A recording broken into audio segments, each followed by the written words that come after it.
They locked me out of my own hotel, and had no idea I owned every door. The night they refused to let me in, it was raining so hard that the streetlights looked like broken stars. My suitcase was soaked. My coat clung to my skin, and I stood there, staring at the golden letters above the entrance of the Grand Orem Hotel, the same name I had built from nothing. Inside those glass doors was my family. Outside was me. Reservation name. The receptionist asked without looking up. I gave her my name. She paused. Her eyes flickered to the screen. Then she looked at me, really looked at me, at my simple clothes, my tired shoes, my rain-drenched hair. "I'm sorry," she said flatly. "There's no booking under that name." I swallowed. "There should be. The presidential suite." Before she could answer, I heard a voice behind her, a voice I had known my entire life. "Is there a problem?" It was my older brother, Kareem. He walked forward slowly, adjusting his expensive cufflinks, his face calm until he recognized me. For a moment, something flashed in his eyes, shock. Then annoyance. "What are you doing here?" he asked. "I came for the anniversary dinner," I replied quietly. "I thought I was invited." He let out a short laugh. "You weren't." The words hit harder than the rain. Behind him, through the glass walls, I could see the ballroom glowing. Crystal chandeliers, soft music, our parents at the center, smiling for photographs. My younger sister in a designer gown. Everyone dressed like royalty, and I stood outside like a stranger. "You embarrassed us enough 10 years ago," Kareem said under his breath. "Don't create a scene now. Embarrass them." That was the word they had used when I left home with nothing but a backpack and a stubborn dream. 10 years earlier, I had stood in our small living room while my father shouted, "You want to build hotels," he had said. "With what money? With what experience? You can't even manage a grocery shop." Kareem had smirked. He had already taken over the family's single modest hotel. My sister had rolled her eyes. "You're always dreaming," she said. "Dreams don't pay bills." But I had seen something they hadn't. I had seen potential. I had worked at that hotel since I was 15. Cleaning rooms. Carrying luggage. Listening. Watching. I noticed what guests complained about. What they wished for. I noticed how small changes made big differences. I believed we could build something bigger. They believed I was foolish. The night I left, my father said, "If you walk out that door, don't expect to walk back in." So I walked out. And for years, I didn't walk back. The first 2 years were brutal. I slept in a tiny rented room above a bakery. I worked double shifts at different hotels, learning everything I could. I saved every coin. I skipped meals. I failed more times than I can count. Banks rejected me. Investors laughed at me. One man told me, "Hospitality is for people with connections. You have none." He was right. I had no connections. But I had patience. I studied market gaps. I noticed how mid-range travelers wanted luxury experiences without luxury prices. I designed a model, smaller rooms, smarter layouts, technology-driven services, personalized touches. When I finally convinced one small investor to take a chance on me, we opened our first hotel in a quiet neighborhood. It was nothing glamorous, but it was clean, thoughtful, warm. Guests returned. Then they brought friends. Then bloggers wrote about us. Within 5 years, we had 5 hotels. Within 8, we had 12. And by the 10th year, the Orem Collection had quietly become one of the fastest growing boutique hotel chains in the region. Quietly. Because I never used my last name. I never told the media about my family. I built everything under my own identity. And when an opportunity came to acquire a struggling luxury chain, called Grand Orem, the very chain my brother had expanded after I left, I bought it. Not out of revenge, but because business is business. Kareem had overextended.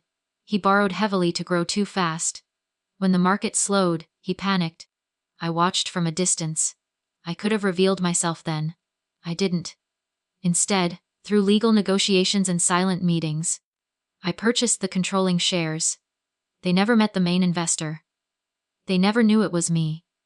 Until that rainy night, I'm not here to embarrass anyone, I told Kareem quietly. I just came for dinner.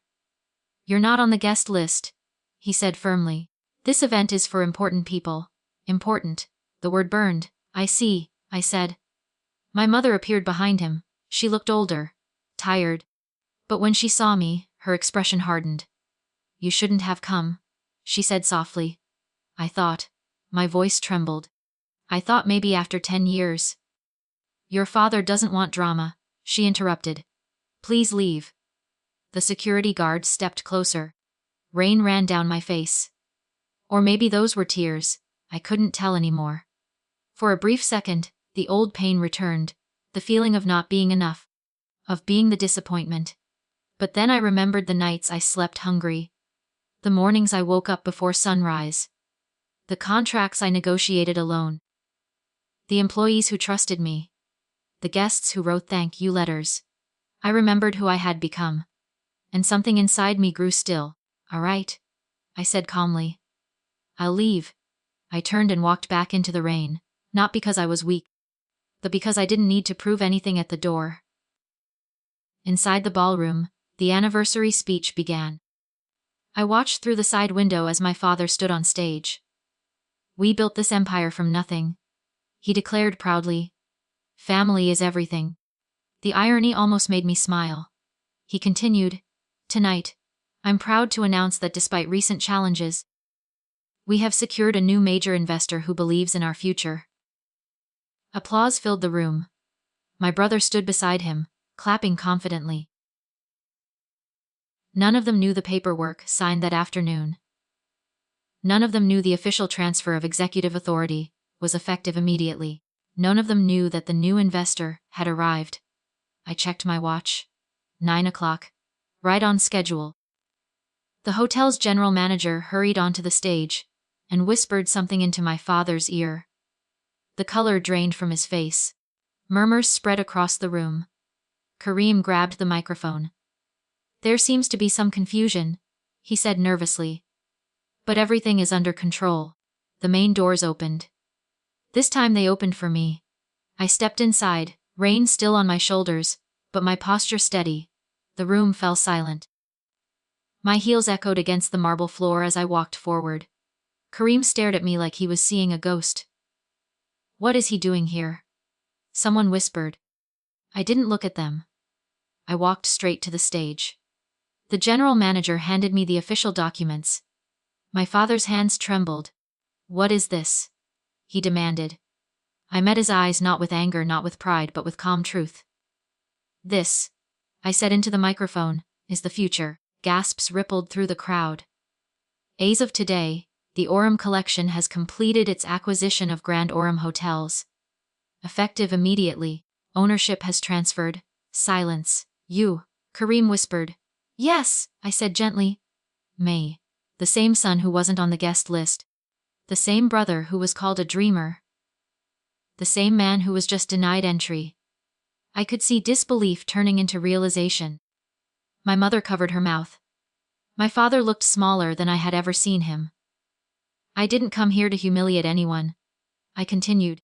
I came because despite everything, you're still my family. My voice shook now, not from weakness but from emotion. For 10 years, I waited for a call. A message. Anything. Not because I needed money. Not because I needed approval. But because I needed belonging. The room felt heavy. I built something you couldn't see back then. And tonight, I didn't want to stand on this stage as your competitor. I wanted to stand here as your son. Tears welled in my mother's eyes. Kareem stepped back slowly. My father lowered himself into a chair. I never hated you, I said softly. I just needed to prove to myself that I wasn't crazy for believing. There was no applause this time. Just silence. Raw, honest silence. I handed the microphone back. I'll be in the conference room tomorrow morning, I added. We'll discuss restructuring. Together. If you're willing. Then I stepped down. As I turned to leave, I felt a hand grab mine. It was my mother. She was crying now. You built all this, she whispered. I nodded. I'm sorry, she said. Those 2 words healed more than 10 years ever could. Behind her, My father slowly stood up. Pride and regret fought in his eyes. You did what I never thought possible, he said quietly. I was wrong. And for the first time since I was a boy, I saw not a critic but a father. That night, I wasn't just the owner of a hotel chain. I was the owner of my story. The lesson wasn't about revenge. It wasn't about proving people wrong. It was about patience. About faith in your own vision when no one else can see it. Sometimes the door that closes in your face isn't the end. Sometimes it's just the entrance you haven't unlocked yet. They once locked me out of their hotel. But they could never lock me out of my dream, and in the end, the dream opened every door. The next morning, I didn't sleep much. Not because of stress, but because of the strange quiet inside me. For years, I had imagined that moment, the moment they would know. I thought it would feel like victory, like fireworks, like shouting from the rooftops, but it didn't. It felt calm. At 8:55 a.m., I walked into the conference room. The same conference room where, 10 years ago, my ideas had been laughed at. The long glass table was already surrounded. Kareem sat stiffly, scrolling through financial reports. My father held a folder but hadn't opened it. My sister avoided my eyes. When I entered, no one spoke. I took the empty seat at the head of the table, not to assert power, but because legally that was now my position. Thank you for coming, I said simply. Kareem finally looked up. So this is it. You take everything. His voice carried frustration, but beneath it, I heard fear. I didn't take everything, I replied calmly. The bank was going to. Silence. He knew I was right. The debt was real. The expansion had been reckless. Pride had blinded him. I offered fair terms. I continued. No one loses their job. The brand stays. But we restructure. We modernize. We stop pretending that tradition alone keeps doors open. My father's jaw tightened. You talk like you've always known better. No, I said softly. I talk like someone who learned the hard way. For a moment, no one moved.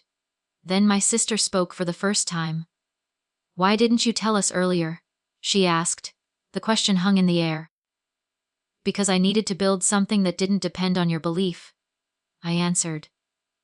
If I told you at year 3 or year 5, you would have said I got lucky. If I told you at year 8, you would have said it was temporary. I needed it to be undeniable. Kareem leaned back in his chair, staring at the ceiling. You let me drown, he said quietly. I looked at him, really looked at him. The expensive suit, the tired eyes, the pressure he carried as the successful son. I watched you ignore advice, I said gently. I sent anonymous reports about market trends. I tried to warn you through consultants. You dismissed them. His eyes snapped to mine. That was you, I nodded. I never wanted you to fail, I said. But I couldn't save you without exposing myself. And at the time I wasn't ready. My father finally opened the folder in front of him. Inside were the official documents confirming the acquisition. You have full control, he said quietly. It wasn't a question. Yes. And what happens to us? There it was. Not anger, not pride, fear.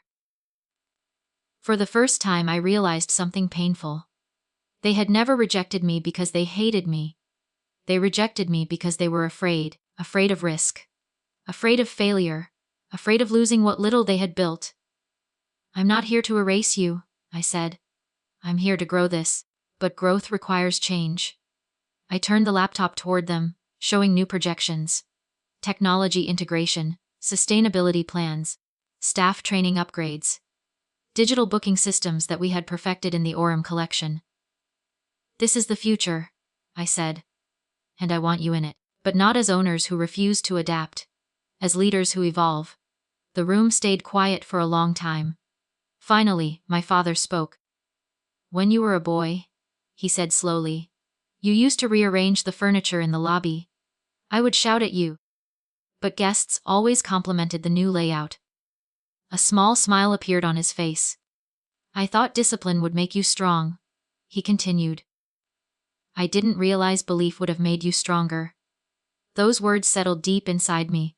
Kareem exhaled heavily. If we stay, what does that make us? Partners, I said. Family, if you choose to be.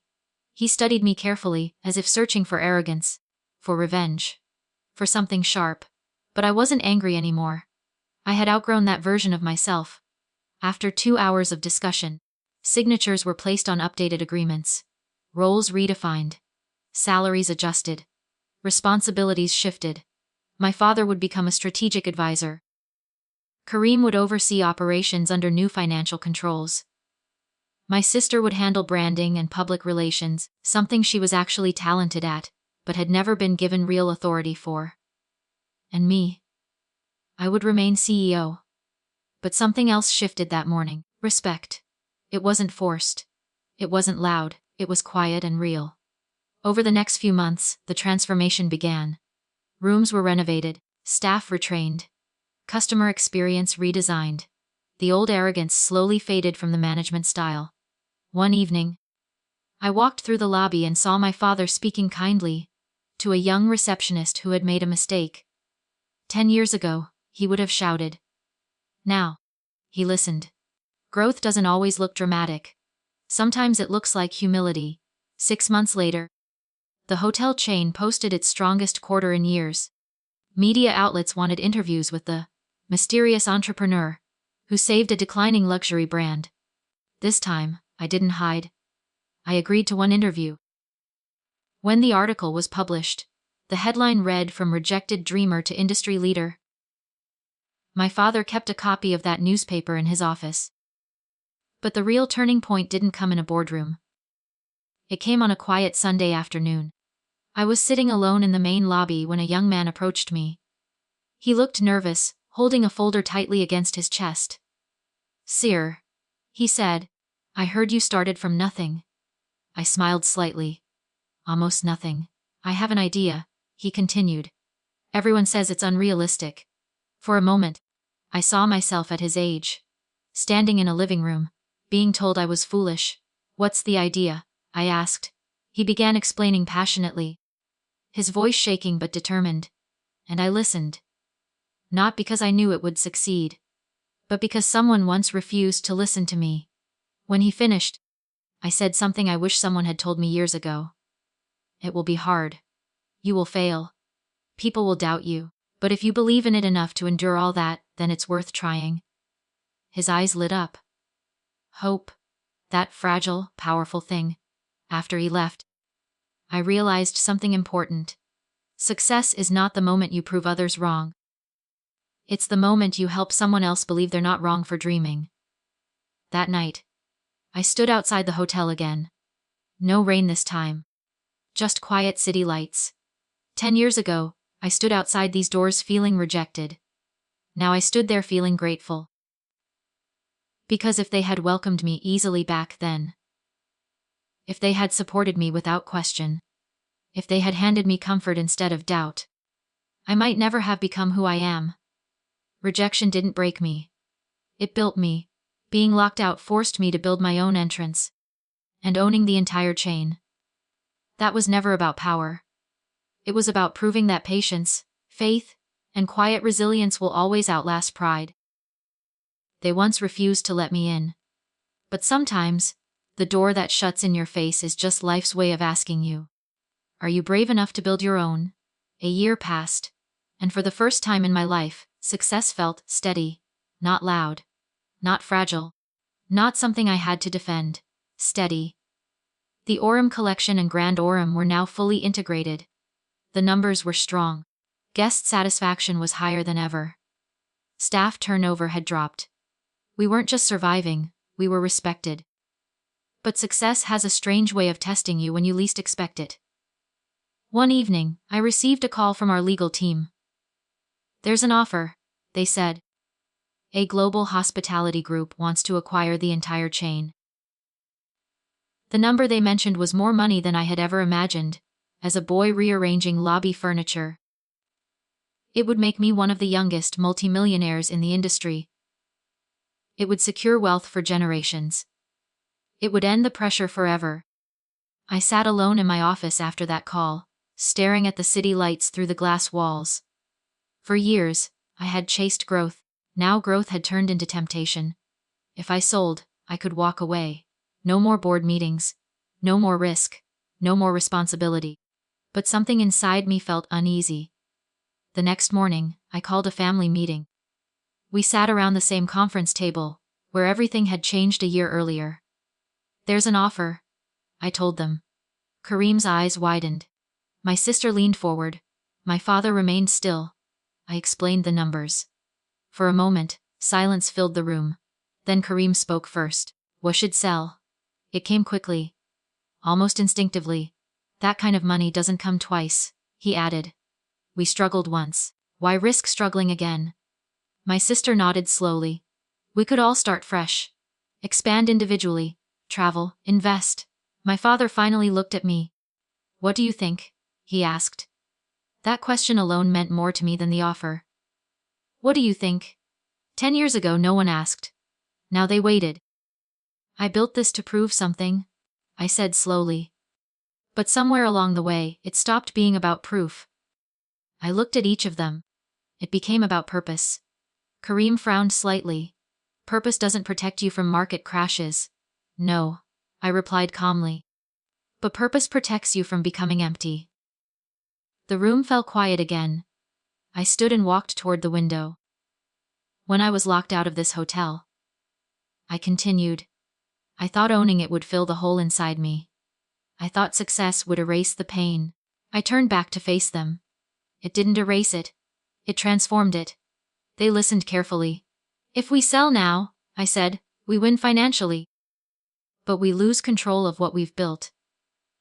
We lose the culture we fixed. We lose the chance to create opportunities for people who were once like me." My father leaned back slowly, absorbing every word. Kareem looked conflicted. "You're choosing stress over security," he said quietly. "I'm choosing meaning over comfort," I answered. That sentence stayed in the air like something sacred. For the first time in his life, Kareem didn't argue. He just nodded slowly. "Then we don't sell," my father said firmly, and just like that, the decision was made. Not because I forced it, but because they trusted me. Months later, the global group withdrew their offer and acquired another chain instead. Industry analysts predicted we had made a mistake. They said we missed our peak. They said competition would crush us. For a brief moment, doubt crept in. But doubt is no longer my enemy. It's my reminder to stay focused. We expanded into smaller cities, places investors usually ignore. We created training programs for young people, with no experience but strong work ethic. We offered scholarships for hospitality management students from low-income backgrounds. One day, while visiting a newly opened branch in a small town, I saw a familiar face behind the front desk. It was the young man who had once approached me with the unrealistic idea. His idea had evolved. We funded a pilot version inside one of our properties. It succeeded. Now he was managing his own department. "You believed in me," he said with a grateful smile. I shook my head gently. "You believed in yourself. I just didn't stand in your way." Driving back that night, I thought about the chain of moments that led here. The rejection, the hunger, the rain, the locked doors. If my family had welcomed me easily 10 years ago, I might have settled for comfort. If they had supported my first small idea, I might never have built something global. If I hadn't been denied entry that night, they might never have learned humility. Sometimes pain is not punishment. Sometimes it is preparation. 2 years after the acquisition, we held another anniversary event at the same hotel where I was once refused entry. This time, the invitation had my name printed at the top. Not as owner, not as CEO, but as son. When I arrived, the staff greeted me warmly, not because of my title, but because of the culture we had created. Inside the ballroom, my father stood at the podium again, but his tone was different now. "Years ago," he began, "I believed leadership meant control. I believed strength meant certainty. I was wrong." The room listened carefully. "True leadership," he continued, "means listening. It means trusting those who see beyond you. And sometimes it means admitting your own child was braver than you." His eyes met mine. There was no pride battle in them. Only respect. Kareem stood beside him, no longer defensive. My sister smiled genuinely. Her confidence now rooted in contribution, rather than comparison. And I realized something powerful. I didn't just become the owner of a hotel chain. I became the bridge that healed a broken family. After the speeches, my father walked with me to the entrance. The same entrance. The same golden letters above us. No matter how successful you become, he said quietly, never forget the night we locked you out. I smiled softly. Never will, I replied. Does it still hurt? He asked. I thought about it carefully. No, I said. It teaches. We stood there in silence. No rain this time. Just peace. Here's what I've learned. Being rejected by the people closest to you can feel like the end of your worth. Being doubted can make you question your sanity. Being locked out can make you feel invisible. But if you hold on to your vision with patience, if you keep building quietly when no one claps, if you choose growth over bitterness, one day, you won't need revenge. You won't need validation. You won't even need applause. Because you'll stand in front of the very doors that once rejected you, not with anger, but with gratitude. They refused to let me in at their hotel. They didn't know I owned every door. But the greatest ownership I gained wasn't buildings. It was resilience. And resilience is the only property no one can ever take from you.